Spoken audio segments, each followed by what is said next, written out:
आप में से जो भी student AIIMS BSc nursing entrance exam 2024 के लिए प्रिपरेशन कर रहे हैं या फिर एम्स पैरामेडिकल एंट्रेंस एग्जाम 2024 के लिए प्रिपरेशन कर रहे हैं, तो मैंने आपको बताया था कि बायोलॉजी सब्जेक्ट के लिए जो सबसे अच्छी बुक रहेगी वो है एनसीईआरटी की बुक। एनसीईआरटी की बुक से आप अपने बायोलॉजी सब्जेक्ट की क्लास 11th और क्लास 12th की कंप्लीट प्रिपरेशन कर सकते हैं। जैसे जो एनसीईआरटी क्लास 11th और क्लास 12th की बुक है उसको आप परचेज कर लीजिए, जिससे आप थ्योरी जो है उसको बुक से कंप्लीट कवर कर सकते हैं। ठीक है, उसके अलावा मैंने आपको ये भी बताया था कि अगर आपको क्वेश्चन प्रैक्टिस करनी है, बहुत से स्टूडेंट के मेरे पास क्वेश्चन आए थे कि मैम अगर हमें बायोलॉजी सब्जेक्ट के लिए जो क्वेश्चन प्रैक्टिस है उसको करना है तो हमें कौन सी बुक को परचेज करना चाहिए। तो मैंने आपको बताया था कि जो अगर आपको क्लास 11th और क्लास 12th की बायोलॉजी सब्जेक्ट के लिए क्वेश्चन प्रैक्टिस की बुक चाहिए तो आप एनसीईआरटी की जो बुक है उसको परचेज कर लीजिए। ये जो बुक है जैसे एनसीईआरटी फिंगर टिप, ये बुक आपको मार्केट में मिल जाएगी और इस बुक को आप परचेज कर लीजिए। इस बुक में क्या है, सबसे मोर इम्पॉर्टेंट जो चीज़ है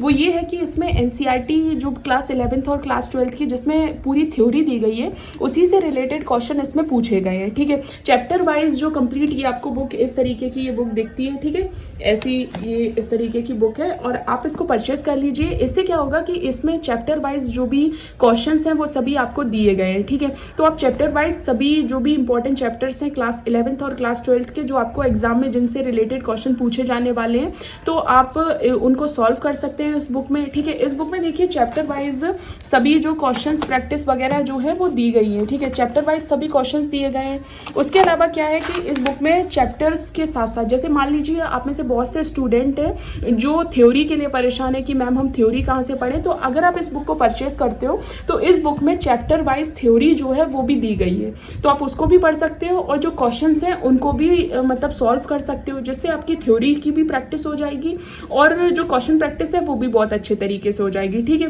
तो उसके अलावा भी और भी बायोलॉजी सब्जेक्ट की बुक्स जो है वो आती है जिनमें क्वेश्चन प्रैक्टिस आप कर सकते हो। लेकिन जो सबसे अच्छी बुक है, क्योंकि अब आपके एग्जाम के लिए सिर्फ 3 महीने बचे हुए हैं, जून में आपका एग्जाम है, तो आप उन चीज़ों को पढ़िए जिनसे सबसे ज़्यादा क्वेश्चन आने के चांसेस हैं। ठीक है,